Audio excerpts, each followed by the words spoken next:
Salut les filles, j'espère que vous allez bien. On se retrouve aujourd'hui pour notre traditionnel vlog. Alors vous étonnez pas hein, si vous voyez des bouts de papates. C'est parce qu'on a aussi un chien. Hop. Vous inquiétez pas, je suis pas à poil. Hein. J'ai un short, mais c'est vrai que pour l'instant, je suis pas totalement habillée. Hein.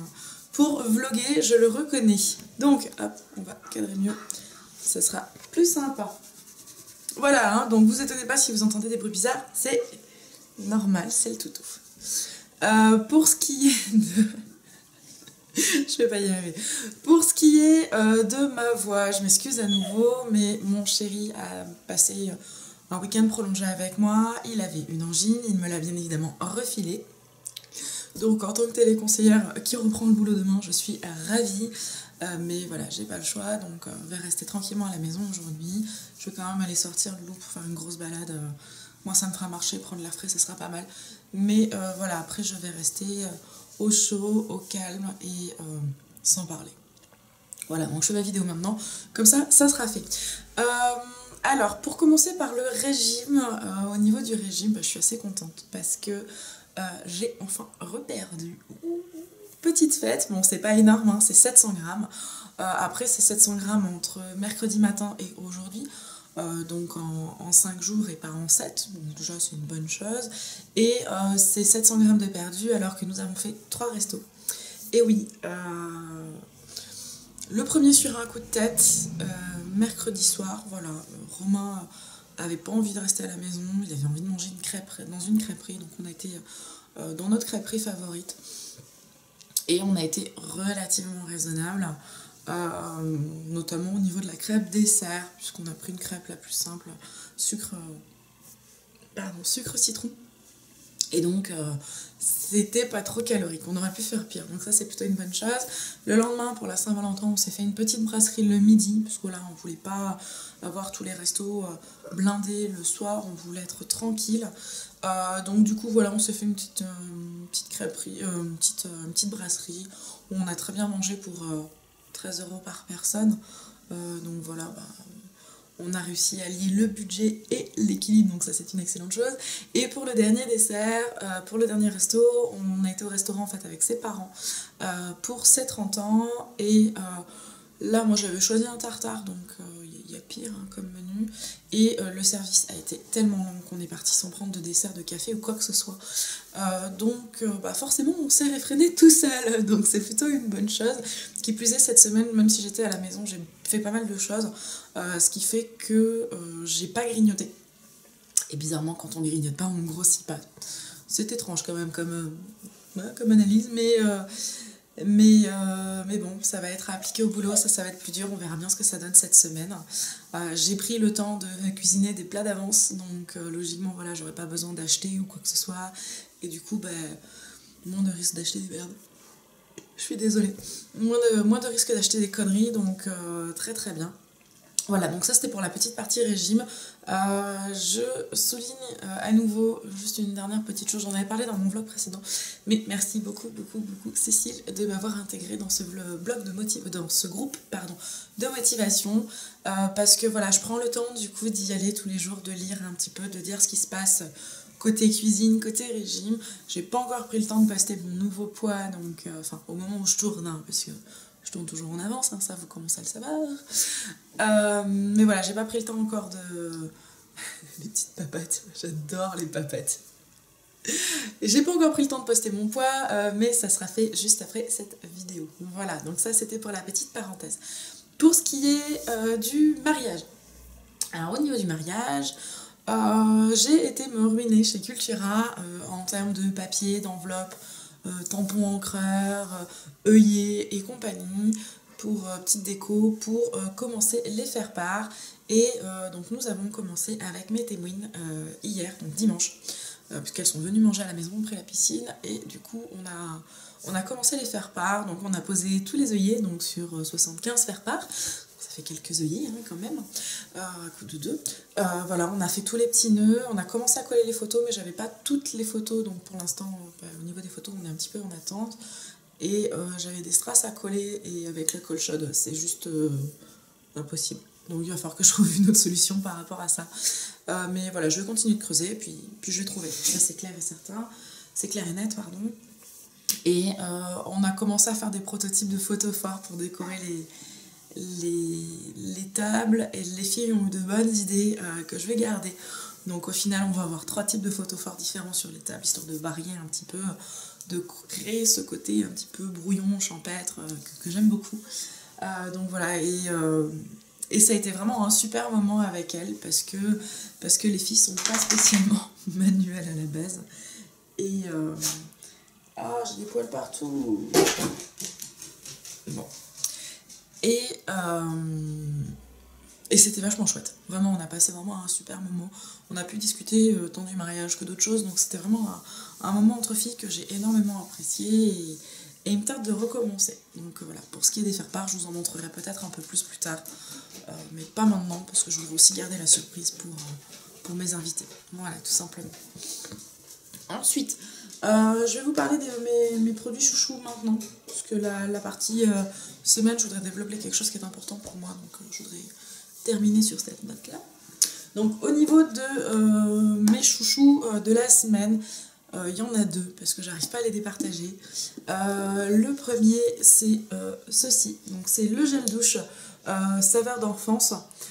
Donc de Dob, c'est celui de la tartelette à la fraise. Moi je trouve qu'il sent vraiment hyper bon. J'ai l'impression d'être dans une pâtisserie en fait à chaque fois que je l'ouvre, et vraiment très très bien. Donc c'est fou parce qu'il y a des mois je vous parlais savon et maintenant je suis à fond sur les gels douche. Donc je crois que c'est un petit peu la faute d'Hélène en fait. Puisque voilà, comme je me suis mise au cottage un petit peu à cause d'elle. Et du coup maintenant j'ai envie de tous les tester, et celui-là je l'aime vraiment beaucoup. Il a vraiment une odeur que j'aime énormément. Un petit peu chimique, mais bon, ça c'est le cas de tous les savons je pense. Mais je l'aime beaucoup. Vraiment, celui-ci, je l'aime beaucoup. Il coûte que dalle. Donc vraiment très très bien. J'avais pas vu derrière le petit logo. Oh attention, il ne faut pas boire. C'est pas bien, faut pas boire le Dob. Ils sont sympas de le préciser, hein, parce que des fois on lit des trucs sur les bouteilles, c'est un petit peu aberrant, mais non mais voilà, celui-ci je l'aime beaucoup. Et je reviens à un de mes amours, qui est mon beurre corporel à la mangue. Alors je dis j'y reviens parce que je suis pas quelqu'un de très discipliné en termes d'hydratation. Et je me suis fait engueuler par ma chouchou de Vanessa, parce que c'est vrai que ma peau est très sèche au point que j'en ai des dartres sur le ventre. C'est moyennement sexy, bon, c'est à peu près, c'est pas gênant, ça gratte pas, ça tire pas, mais c'est vrai que c'est moche quoi. Donc du coup je me remets à l'hydratation, et donc je ressors mon beurre corporel à la mangue. C'est vraiment mon favori. Il sent hyper bon. Alors en même temps je sens, mais je l'ai complètement bouché, hein, donc voilà. Donc vous voyez, il a du mal à descendre chez moi, parce que je suis pas une grande utilisatrice, alors que ça fait un moment que je l'ai quand même, ça fait quelques mois. Ah mais je pense que d'ailleurs ça va bientôt faire 1 an. Enfin mars-avril ça devrait faire 1 an je pense, donc faut que je le finisse d'ici là. Mais vraiment celui-ci je l'aime beaucoup. Au niveau des odeurs, j'ai aussi senti pamplemousse et myrtille qui ont l'air d'être 2 tueries. Mais voilà, pour l'instant mon favori c'est vraiment celui-ci, c'est du bonheur en beurre quoi. Celui-là c'est vraiment mon adoré. Voilà, donc ça c'était pour mes produits fétiches. Et pour ce qui est du dernier point de ma semaine que je voulais aborder, vous l'avez vu un petit peu en teasing dans la vidéo que j'ai fait sur mon swap avec Pascal, donc Mademoiselle et Bonnie. J'en profite d'ailleurs pour préciser que non, je ne suis pas déçue, que oui, mon swap me plaît, parce que voilà, pour la pauvre, il y a eu des petits commentaires un petit peu négatifs sous ma vidéo, et elle se sent vraiment très très mal, donc je me répète, je le crierai s'il le faut, je suis pas du tout déçue de ce swap, parce que voilà, j'y ai découvert plein de produits, plein de marques bio notamment que je ne connais pas, donc pour moi c'est très très bien, vraiment. Voilà, ça se voit peut-être pas comme ça et compagnie, après je suis pas en énorme forme non plus en ce moment, mais vraiment, enfin voilà, je l'ai encore là à proximité, je suis tout le temps en train de fouiller dedans, à regarder comment utiliser les produits et compagnie, donc c'est vraiment Très bien, là-dessus Pascal, ne t'inquiète pas, vraiment, mais du tout, du tout. Ça, c'était la petite parenthèse. Pour ce qui est de ce que vous avez vu en teasing, vous aviez vu, j'avais un pansement en fait au niveau du bras. Ah, j'ai même plus ma marque d'ailleurs, voilà. Il y a peut-être, bon, il y a un petit trou. C'est deux choses. La première, j'ai été faire un don de sang. Parce que c'était l'occasion qui faisait le larron, hein. Très honnêtement, je rappelle juste que c'est hyper important. Voilà, c'est pas énormément qui est prélevé, hein, c'est 500 millilitres. C'est pas... on va pas vous vider le corps. De mémoire, on a entre 7 et 8 litres de sang dans le corps. Donc 500 millilitres, c'est que dalle, d'accord. Il se régénère très rapidement. Enfin voilà, dans la journée, le problème est réglé. Et ça peut sauver des vies. C'est con, c'est pas grand chose, ça peut sauver des vies. Donc voilà, n'hésitez pas à y aller. N'hésitez pas. Alors je sais que je suis pas une très bonne élève, hein, j'y fais pas très souvent non plus, mais une fois par an, 2 fois par an, ça prend 10 minutes, allez, 20 minutes, le temps de remplir le questionnaire et compagnie. Ça mange pas de pain, quoi. Franchement, ça mange pas de pain. Donc c'est vraiment important de le faire. J'insisterai toujours là-dessus. Moi, c'est vrai que j'en parle beaucoup à mes amis. Parce que voilà, j'ai mon doudou qui est motard. Un accident peut arriver à tout le monde. Alors c'est vrai que moi, comme Romain est motard, j'y suis un petit peu sensibilisée. J'ai toujours peur qu'il y ait une abrutie de voiture qui le renverse. Et je me dis, voilà, mon homme, s'il a besoin de sang, si personne ne fait de don, il va y rester, quoi. Donc c'est hyper joyeux ce que je dis, c'est fou. Mais c'est vraiment hyper important. On parle des motards, on parle des accidents, on parle des petits bouts qui viennent de naître et qui ont déjà des soucis sanguins et qui ont besoin d'une transfusion rapidement. Ça peut être n'importe quoi. Donc faites-le, c'est important, ça mange pas de pain, c'est gratuit. Alors je sais qu'aux États-Unis, ils rémunèrent les gens qui donnent leur sang. Après c'est peut-être une technique. Je pense pas que ça va venir en France, hein, mais peut-être que ça inciterait les gens à le faire. Je sais pas. Mais c'est hyper important dans tous les cas, que ça soit payé ou pas, c'est hyper important. Faites-le. Enfin, si vous vous en sentez capable, si vous n'avez pas peur des aiguilles, faites-le. Vraiment. Enfin, après, voilà, je porte pas de jugement là-dessus, mais ça peut être hyper important pour quelqu'un. Ça, c'était la première phase. Et surtout, à la base, si j'étais à l'EFS, donc l'établissement français du sang, c'est parce que j'ai reçu un appel lundi, donc au moment où j'étais avec les poulettes sur Paris, en m'expliquant que je suis potentiellement compatible avec quelqu'un qui a besoin d'une greffe de moelle. Alors il faut savoir que ça fait des années, oui, parce que je devais avoir à peu près 18 ans quand je me suis inscrite. Je suis inscrite donc sur la liste des donneurs potentiels de moelle. Tout comme j'ai la petite carte pour donner mes organes, donner mon sang. Enfin, c'est vraiment un sujet qui est important pour moi. Je pense que vous l'aurez compris. Et voilà, ça fait donc des années que je suis inscrite et donc je reçois cet appel-là qui m'a un petit peu troublée, qui relance le débat à la maison. Et donc du coup, j'ai été faire des tests supplémentaires pour savoir si je suis vraiment compatible avec ce malade. Donc maintenant, on attend les résultats, je ne sais pas ce que ça va donner. Je ne sais pas si j'aurai un jour un retour d'ailleurs, parce que voilà, il faut savoir que même si on est inscrit sur la liste des donneurs de moelle, il se peut que je donne jamais ma moelle. Voilà, parce que pas compatible, parce que malade au moment où quelqu'un a besoin de moi, parce que voilà, le fait que je sois en surpoids, ça joue pas en ma faveur non plus. Donc voilà, il y a toutes ces petites choses-là qui font que j'ai fait les tests aujourd'hui, que je ne sais pas si ils seront positifs et si je pourrai aider quelqu'un ou pas. Voilà, donc si jamais ça se fait, je pense que je ferai bien évidemment un vlog à ce sujet-là pour vous en informer, vous montrer peut-être un petit peu comment ça se passe pour dédramatiser les choses, je sais pas. Après, ce que je peux vous en dire à l'heure actuelle, il existe 2 modes de prélèvement de moelle. La première qui peut paraître la plus conséquente, la plus lourde, c'est une hospitalisation de 48 heures, donc qui est entièrement prise en charge, hein, bien évidemment, par l'établissement préleveur. C'est donc sous anesthésie générale, en fait, on nous fait une ponction directement dans l'os de la hanche. Voilà, donc clairement, on m'a expliqué qu'il y a des personnes qui avaient mal et d'autres qui n'avaient pas mal. Donc voilà, c'est vraiment du ressenti de chacun. J'ai pas trop tendance à être douillette, donc j'espère que ça me fera pas mal si ça devait arriver. Mais voilà, on a au moins eu l'honnêteté de me dire que oui, potentiellement, ça pouvait me faire mal.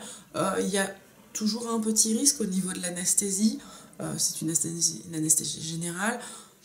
Ça, voilà, c'est comme toute hospitalisation. Donc c'est vrai que mon chéri est un peu contre. Mais après, moi, techniquement parlant, j'ai jamais eu de soucis au niveau des anesthésies. J'ai jamais eu de mauvais réveil ou quoi que ce soit. Jamais eu de problème. Donc il n'y a pas de raison que ça se passe mal, hein. J'essaie de me rassurer en même temps, c'est pas toujours très facile, mais il n'y a pas de raison que ça se passe mal. Ça, c'est la première des méthodes, comme je vous disais, une hospitalisation de 48 heures. La seconde, pendant une semaine, on fait des injections, alors dans le ventre, alors ça me fait un peu peur, parce que je me dis que ça doit être douloureux.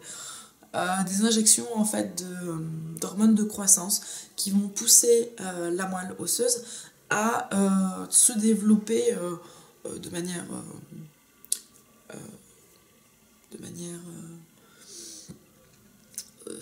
forcée, de manière excessive, voilà, et donc du coup cet excès va passer dans le sang, voilà. Donc en gros il y a une semaine de piqûre dans le ventre, et une fois que les injections sont terminées, on passe 4 heures à peu près, ou même un peu plus, on passe une demi-journée à peu près à l'établissement français du sang pour qu'on soit prélevé directement dans le sang.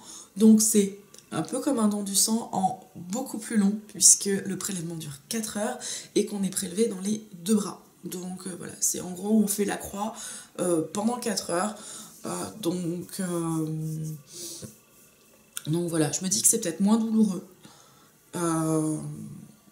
Moins de risque de douleur, il n'y a pas le risque de l'anesthésie, mais dans tous les cas, si je suis positive et compatible, ça sera le médecin du malade qui décidera comment je serai prélevée. Donc voilà, j'ai pas le choix. Dans tous les cas, après je suis quand même impatiente de savoir si je serai compatible ou pas, si je vais pouvoir aider cette personne ou pas.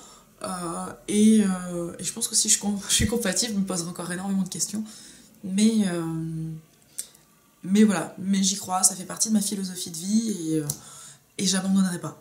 Donc voilà, même si Romain n'est pas spécialement d'accord, il est hors de question que j'abandonne, donc j'irai jusqu'au bout de cette démarche-là. Voilà, ça me paraît important. Si jamais ça se fait que ça vous intéresse, je vous ferai un vlog spécial, je pense, pour vous montrer comment ça se passe, pour vous dire où j'en suis, pour vous expliquer brièvement ce que j'en pense et comment je me sens à ce moment-là. Voilà. Donc je vais vous laisser, parce que j'arrête pas de bailler.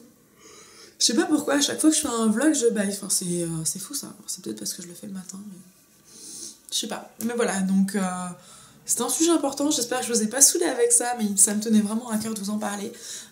J'espère que vous allez bien, que vous allez passer une bonne semaine. Je vous fais tout plein de bisous.